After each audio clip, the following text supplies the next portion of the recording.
वैसे आप सभी सत्संगी गुरु भक्त जानते हैं, गुरु की कृपा क्या होती है ये मात्र कहने सुनने की बातों का विषय नहीं है। गुरु कृपा कहकर नहीं समझाई जाती, गुरु कृपा सुनकर नहीं जानी जाती। जैसे घी का स्वाद जो होता है ना, किसी आदमी ने जिंदगी में घी नहीं खाया हो, अगर उनको घी का स्वाद समझाना है तो कैसे समझाओ?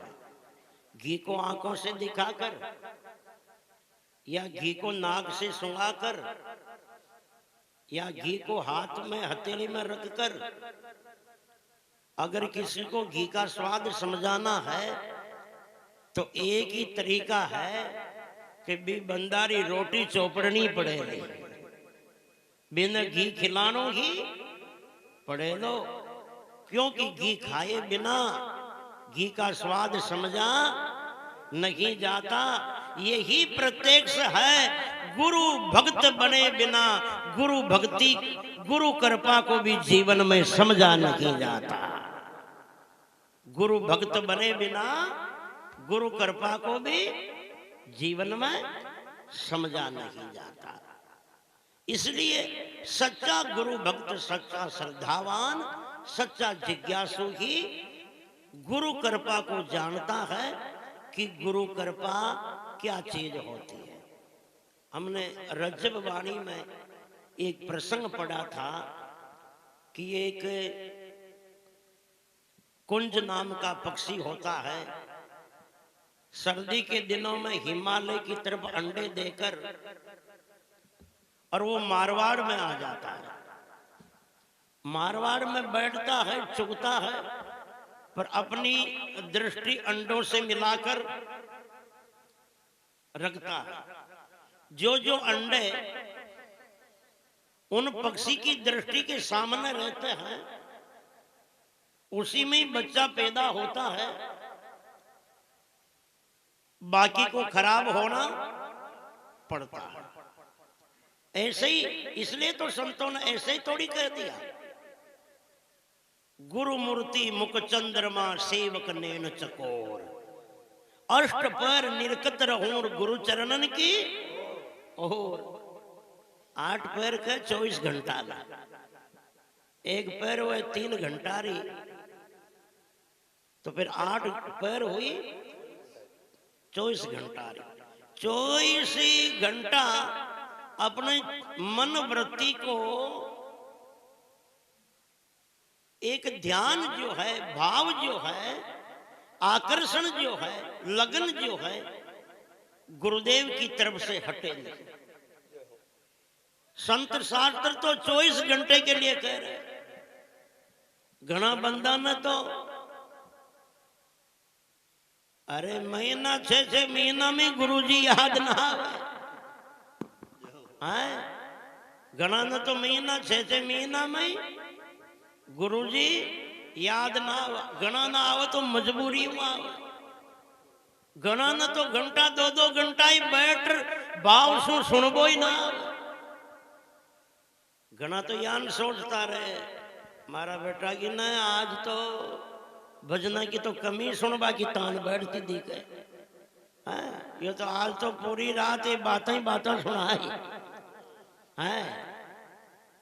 आज तो थोड़ो भजना को, गाबा बजाबा को, या कोई नाच कूद को, या धाक धमीड़ा को, इको मामलो थोड़ो मोड़ो ही रहतो दी। हाँ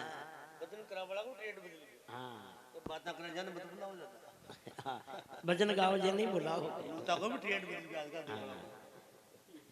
इसलिए अब देखो शास्त्र तो क्या करे, इतनी श्रद्धा, अष्ट पैर निरकत रहूं गुरु चरणन की ओर, और आपनी तो घंटा 2-3 घंटा की श्रद्धा बनबो यही बड़ी दोरी पड़े, मुश्किल पड़े, है ना। इसलिए सच्चा श्रद्धावान जिज्ञासु उत्तम गुरु भक्त की गुरु कृपा को जीवन में जानता है। गुरु के प्रसाद बुद्धि उत्तम दशा को गए, गुरु के प्रसाद भवदुख बिसराइए, गुरु के प्रसाद प्रेम प्रीति हु अधिक बढ़े, गुरु के प्रसाद राम नाम गुण गाइए, गुरु के प्रसाद सब योग की युक्ति जाने, गुरु के प्रसाद सुनने में समाधि लाइए। सुंदर कहे तो गुरुदेव जो कृपालु होई, तिनके प्रसाद तत्व ज्ञान पुनि पाइए।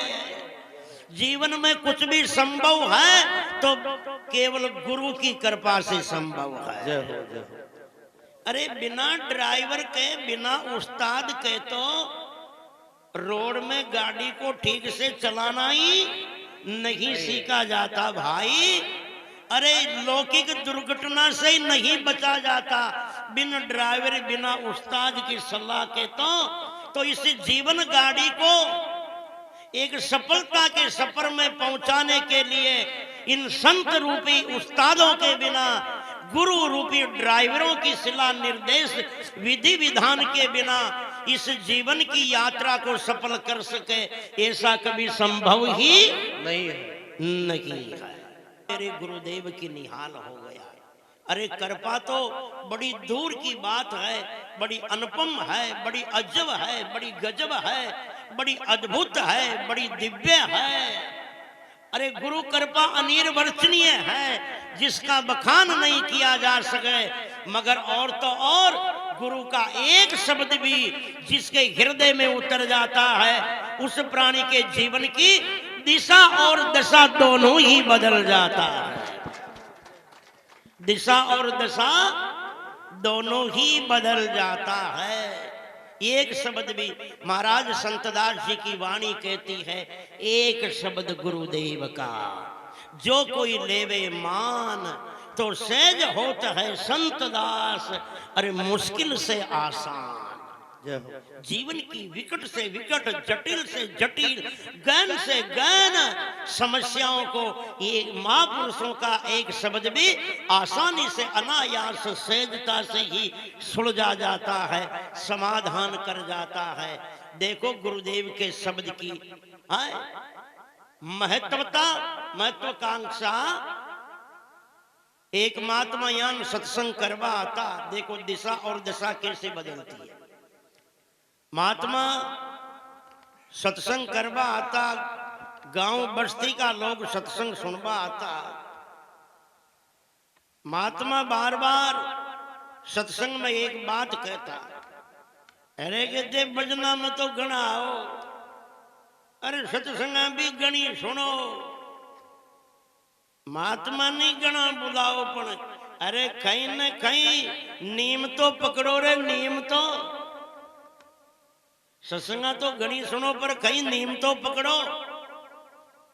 एक आदमी खड़ो और बोलियो, गुरु महाराज माँ का शू सद जावत जिसियान कोई पकड़ लिया के नीम। महाराज क्यों रे सदे ज्ञान कोई पकड़ो, पर बेटी रा बाप कहीं नीम तो पकड़ो। वो खरियो जे गुरु महाराज माशो कोई ज्यादा आपत को नीम तो सदे को ना, मुँह तो यो एक नीम जरूर साध सको। मारे पड़ोस में ये कुमार से जो बड़ो सत्संगी है, भक्त है, रोज सेवा पूजा सुमरना पूजा पाठ करे, मुँह तो यो ही नीम साधूला। रोजी ना उनका तिलक ने देख रही रोटी खा ले वो कर सो। और जितना तिलक न देखो, जितना भले 3 दिन भूखा मर जानी पड़े, पण घास न लियो बंदो। महात्मा भी देखी गई, वो भी गुआड़ी है, पर कोई बात न। हाल साधबो सीखो, नीम पकड़बो तो सीखो। महात्मा क्यों रहता सदे जो ही पकड़ ले, पर पकड़ यो ही पकड़ ले। महात्मा तो घर चल गया, अब यो सो तो उड़तो ही कुमार के घर जावे। बेगोई कुमार को मुंडो देखे, तिलक देख रावर बाद में रोटी खावे। महीना 2 महीना 3 महीना हुआ, कुमारी भी परेशान होगी बेचारी के। आपड़ी पलका न खुले जी फैली, बेटी को बाप युवान खटकाए। बेगो आन बैठे यो मुंडो देख बाना, यो तो मुंडा अपना देकर अपन बेगा ही दर्शन ई का करना पड़े। एक दिन कुमार तो जल्दी सेवा पूजा फाट कर गद्दा लेर गार की खान में गयो गार लेबा, यो थोड़ो मोड़ो हो गयो जाबा में। जार पूछो काकी जी काका जी कहां गया, के बीरा वो तो खान में गया रे गार लेबा, तो फिर कन्या गावला के दोपहर भी हो जावे शाम ही पड़ जावे। इन्हें सोची कि पूरे दिन तो भूखो न रेणी आओ, शाम की भी खुराक कमी दबाई थी। कतरे का आतरे गया के गांव के पड़से ही गया है। आज मारे तो तिलकी तो देख लू जो खान में ही जार दे क्यों। अब यो भी खान में तिलक देखबा गियो, योग की बात कुमार भी खान में गार खोदबा लाग्यो। एक डाव डसायो ना, दो आंडिया मोरा की खड़ी धन माया की सोना की। अब कुमार ने गार याद आवा के है वो मोरा लादबा लाग रही हो गद्दा के झूल में, यो भी तिलक देखबा गियो जो रोटी खाबा की जल्दीबाजी में आतरे सु खड़ो रहे। और कुमार को मुंडो देख तिलक देख और पाछो बावड़बा लाग्यो और उठी कुमार को वही हो रिएक्शन। कुमार ने सोची रे के बेरी ने तोल पड़ गयो दीकच जो आतरे सु देख रही बावड़ गयो। मुंडे बोलियो भी कौन है, गांव में जार खोई खोई न कह दे लो तो गड़बड़ हो जाए मामलो, कोई पुलिस वाला आन पड़े लारी छे जीसू भी चल जावाला। यो तो बावड़बा लागी और कुमार खरियो जगह टी बलराटी जावा मत। यो भी आतरे सु खड़ो खड़ो ही खरियो जगह देख लियो रे देख लियो। अरे के ज्यादा लो मत करे फाचो आजा बढ़ जा के कह दियो न मारे तो देखनू छोजो देख लियो। कुमार आडे भर खेजरे मारा बाप ज्यादा लो मत करे आधी पांती थू भी ले लीजिए बढ़ जे। यो फाचो बावड़ खरियो जगह खाई में शू रे कहिया में शू थारी जर यहाँ की आडी तो मुंह अब जा क्यों बड़े छो रे। कुमार ने उकाई माथा के दही मुंह की के यो तो मारो ही करम फूटियो बड़े छो। अगर फाचो न बुलार लातो तो यो आधो बंटवारो पाती न देनी पड़ती। जो कूद कूद खावे तो साथ साथ फीडियो थी धन नन्नटे। इतनी सप्लाई होई कब होई, जब सत्संग में बैठियो महापुरुषों की वाणी शब्द सुनिया और सुनिया तो इतनो दृढ़ विश्वास करियो गुरु शब्द में, चाहे भूखा मरणो ही मंजूर कर दियो, मगर अपने गुरु शब्द की मर्यादा, गुरु शब्द की आस्था, गुरु शब्द पे विश्वास तोड़ियो नहीं है। और विश्वास वो चीज है, विश्वास वो चीज है जैसे श्वास शब्द के आगे भी लगा दे तो क्या बनता है विश्वास, और विश्वास से वी को हटा ले तो क्या रह जाता है श्वास। आप ही सोचो जिंदा रहने के लिए श्वास कितना जरूरी है, जिंदा रहने के लिए श्वास कितना जरूरी तन के लिए। अपन 5 मिनट भी बिना श्वास आए नहीं रह सकते ना। जिंदा रहने के लिए जितना श्वास जरूरी है, इस परमार्थ के सफर में, इस धर्म की यात्रा में, इन भक्ति के मार्ग में सफल होने के लिए मन में उतना ही विश्वास जरूरी है। बिनु विश्वास न हरि कथा ते बिनु मोहन भाग है। महापुरुषों ने कहा कि मरने को मंजूर भय जब जी पाया राम, पूर्ण कबून होत है बातों से सिद्ध का। आजकल देखा देखी जुड़ते तो हैं लोग, कोई भक्त सत्संगी बनियो, गुरु भक्त बनियो, और उनके घर में कोई गुरु महाराज की कृपा हुई है, उनके घर में गुरु महाराज की कृपा हुई, थोड़ी सुख शांति बनी, लोग देखते हैं कि आप ही चपक जावा थोड़ा दिन गुरु जी के, आप ही चेला बन जावा, एक सत्संग आप ही करा ला, कहीं के लिए आपने रुपया पैसा को ज्यादा फायदा होगा लाग जी है, कोई अपने बाल बच्चा को शादी ब्याह हो जावे, कोई बाल बच्चा नौकरी लाग जावे, कोई 2-5 बीघा और खरीदनी आ जावे, 1-2 प्लॉट और लेने आ जावे, कोई महंगी गाड़ी मोटर आ जावे, अच्छो मकान बन जावे, घर में रिद्धि सिद्धि हो जावे, ये स्वार्थ शू चपके परमार्थ शू नहीं है। और मगर होती है गुरु कृपा जहाँ होती सब कुछ संभव होता, क्योंकि रिद्धि और सिद्धि जाके हाथ जोड़ आगे खड़ी, सुंदर कहता के सभी की गुलाम है और अधिक प्रशंसा करी हम कैसे कह सके ऐसे गुरुदेव को जो हमारा प्रणाम है।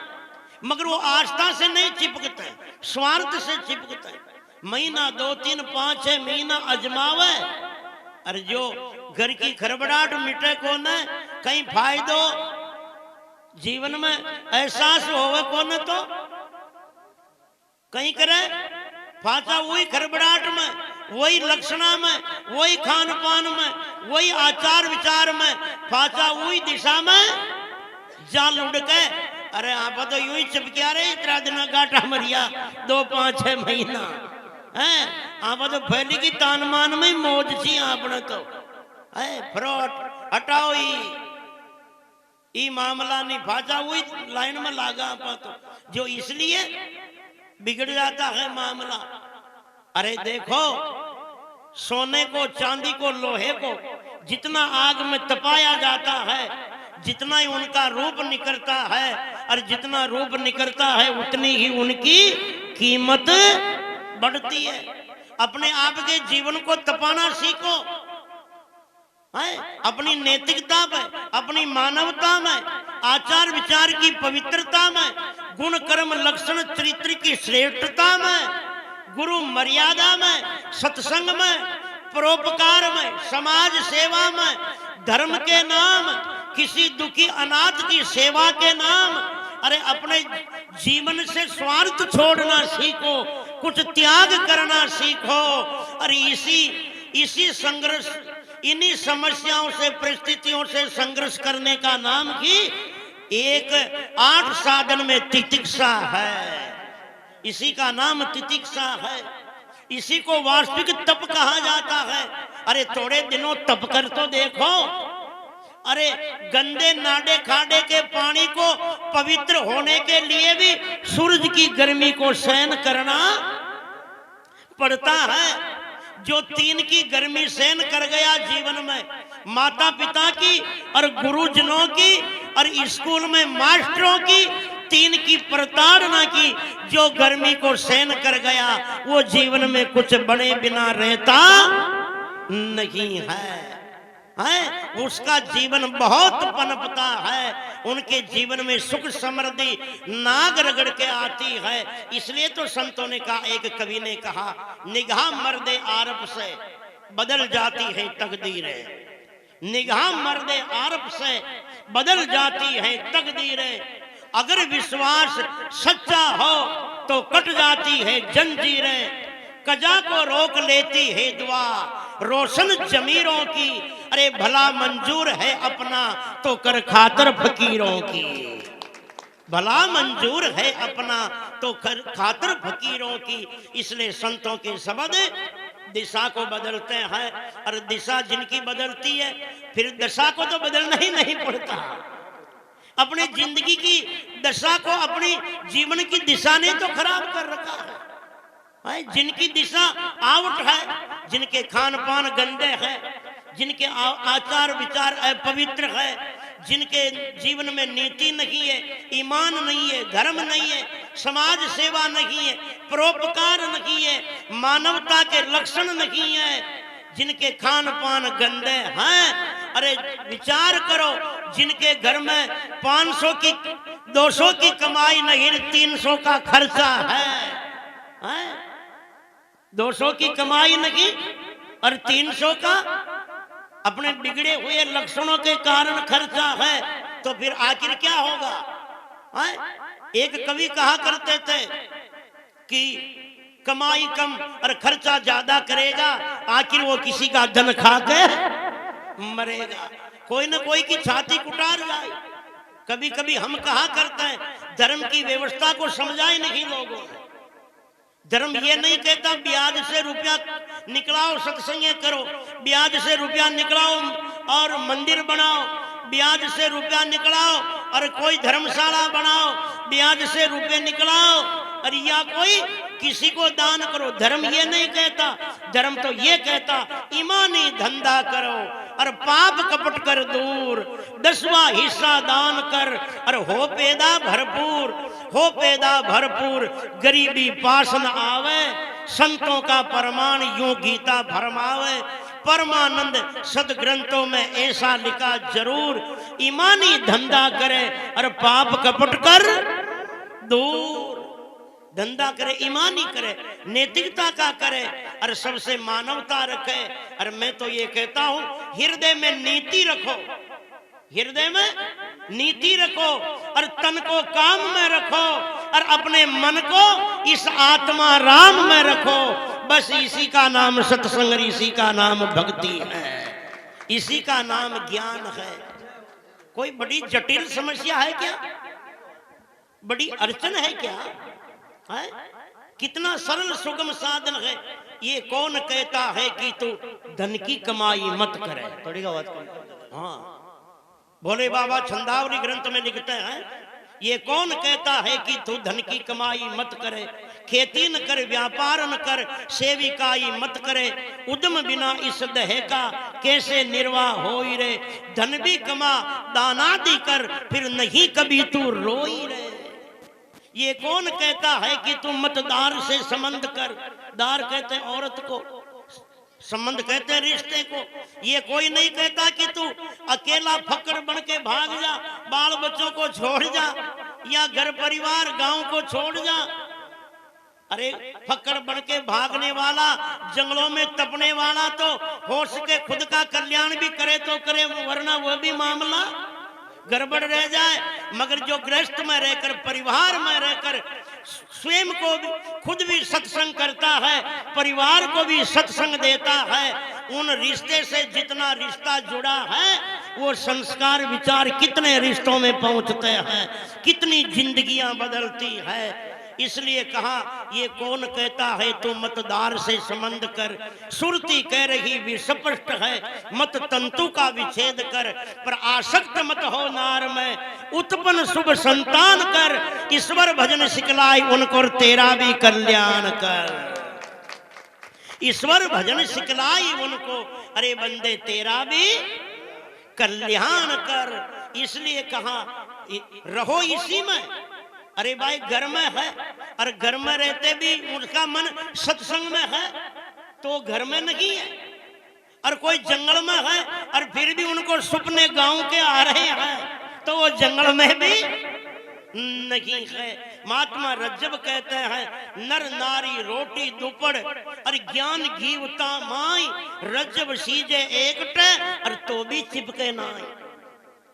आप पराठा बनावा, 2 रोटियां ने कच्ची रोटी बना और वहां के तेल की घी लगा और शामिल मिलार सेकान, एक ही तवा में सिके और एक ही दिखे, मगर फिर भी अंदर से अलग अलग रहती है।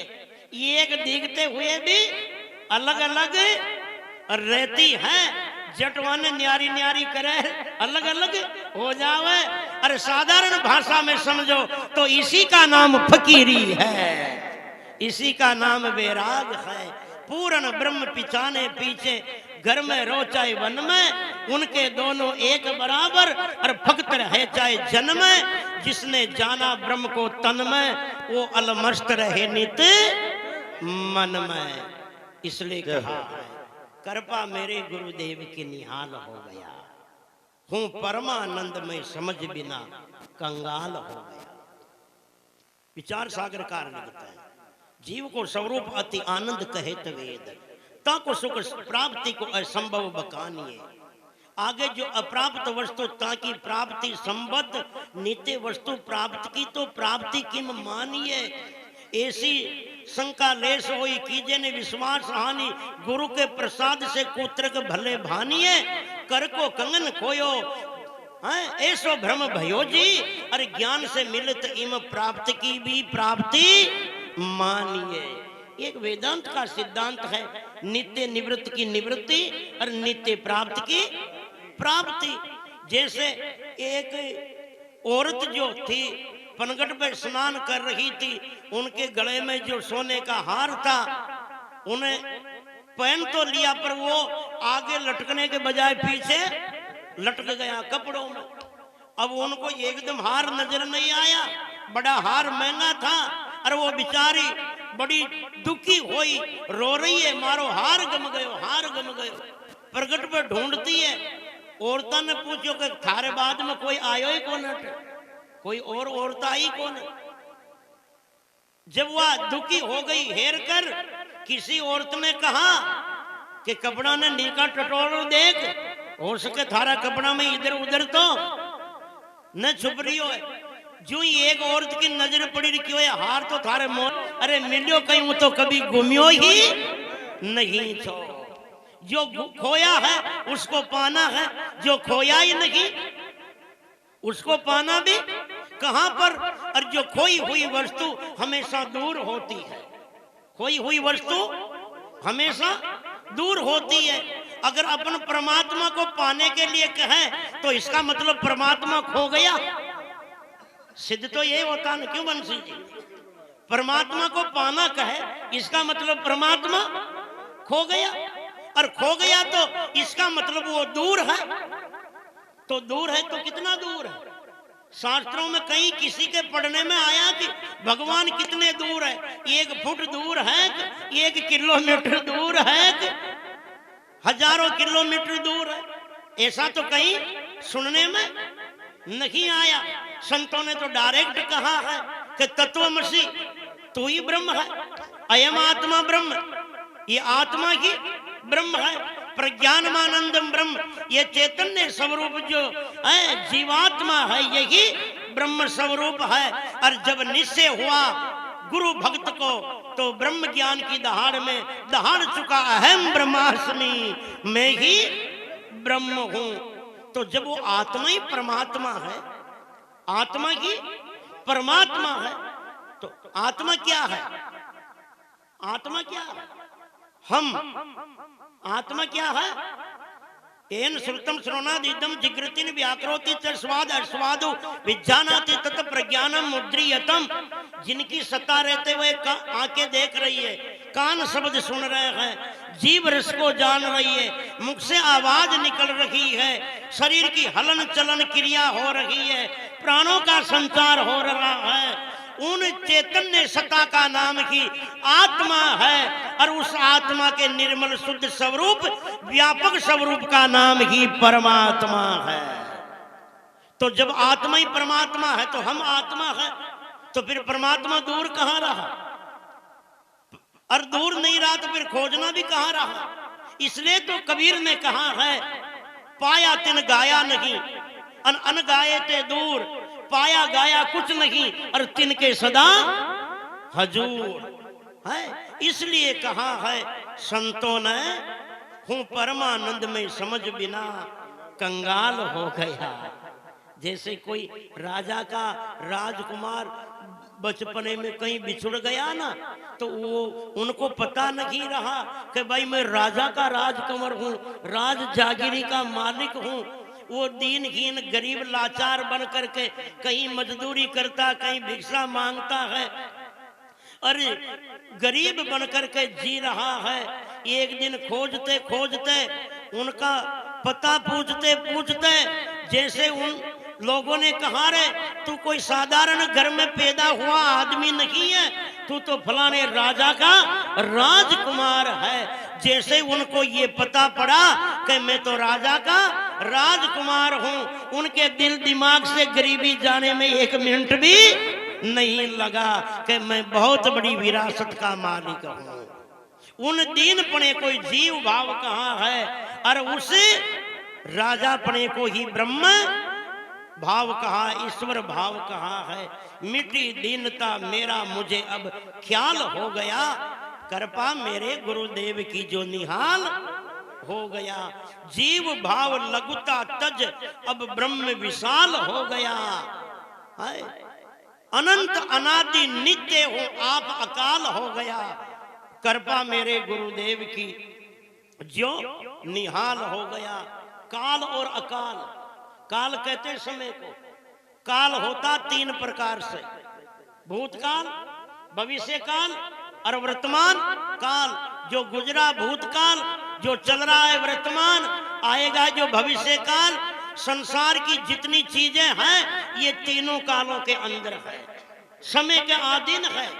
समय से पैदा होती है, समय तक ही रहती है और समय पर बिगड़ जाती है। क्योंकि आज की सत्संग में अच्छे थोड़े गुरु भक्त विचारवान श्रोता है, इसलिए हमें विशेषकर चर्चा करनी पड़ रही है, क्योंकि नॉर्मल बातें सुनाते ही रहते हैं। क्यों? अब विचार करो, इस जन्म के पहले ये शरीर नहीं था, जन्म के समय जैसा था वैसा अब नहीं है, अब है वैसा बुढ़ापे में नहीं रहेगा। कुछ समय बाद में तो ये जल बढ़ करके राख हो जाएगा। तो ये बदल रहा है ना, ऐसे ये शरीर भी बदल रहा है और ये सूक्ष्म शरीर भी बदलता है। जागृत में मन बाहर रहता है इंद्रियों के द्वारा, स्वप्न में मन अंदर रहता है अपने हृदय में, अंतःकरण की स्थिति में, और सुषुप्ति अवस्था में मन का अस्तित्व ही मिट जाता है। तीनों अवस्था में मन का परिवर्तन हो रहा है, इसलिए सारी चीजें समय के अधीन है। पर ये आत्मा ऐसा तत्व है जिसमें समय का प्रभाव लागू होता ही नहीं है। आत्मा समय से नहीं बनती, समय से नहीं रहती और समय पर घटती बढ़ती बिगड़ती नहीं है। इसलिए आत्मा का नाम सत है। तीनों कालों में जैसा का तैसा है, उसी का नाम सत है। सब चीजें को अपन जानते हैं, मगर ये चीजें अपने को नहीं जानती है। ये शरीर नहीं जानता कि मैं शरीर हूं, मगर अपन शरीर को जानते हैं। ये बाहर की दिखने वाली चीजें खुद को नहीं जानती, मगर हम सब चीजों को जानते हैं। जो खुद को भी नहीं जाने और को नहीं जाने उसको जड़ कहते हैं। स्वयं को भी जाने और दूसरे को भी जाने उसको ही चेतन कहते हैं। और तो सत्य चित्त और आनंद, जो परम प्रीति का विषय हो उसको आनंद कहते हैं। दुनिया में सब केवल अपने को चाहते हैं, गहराई में जाओ तो कोई दूसरे को चाहता ही नहीं है। वितात पुत्र प्रिय, पुत्रात पिंड, पिंडात तत इंद्रियाम, इंद्रियात प्रिय प्राणा, प्राणाद आत्मा परम प्रिय। विचार करो, अपने को सबको धन प्यारा है ना, सभी को धन प्यारा, चाहे नीति से कमाना पड़े अनीति से मिले, किसी का छीनना पड़े चाहे मेहनत से मिले, पर धन प्यारा है। इसका मतलब धन बहुत प्यारी चीज है, मगर धन से भी प्यारी चीज क्या है? अपना पुत्र। 5 लाख रुपए भी घर में पड़े हो, अपने बेटे ने अपराध कर दिया और वो जेल में जा रहा है, तो बोलो 5 लाख रुपए भी खर्च कर और बेटे को छुड़वाते हैं कि नहीं छुड़वाते? 5 लाख रुपए घर पड़े हो और ऐसी कोई बीमारी हो गई बेटे के, तो 5 लाख खर्च करके बेटे की बीमारी में लगाते कि नहीं लगाते? यानी धन से ज्यादा प्यारा कौन है? पुत्र। और पुत्र से भी प्यारा अपना शरीर है। अपने ज्यादा कोई बीमारी हो गई हो, कोई समस्या हो, तो अपने बेटे को किसी के नौकर रखना पड़े, चाहे हाड़ी ग्वाल रखना पड़े, मगर अपना इलाज कराते कि नहीं कराते, है ना? तो इनका मतलब अपना शरीर प्यारा है। और शरीर से भी इंद्रियां प्यारी है, शरीर से भी प्यारी ज्यादा इंद्रियां है। कोई कहीं पे लड़ाई होती है, कोई किसी पे लाठी मार रहा हो, तो नाक कान आंख को बचाकर चोट को शरीर में झेलने की कोशिश करता है।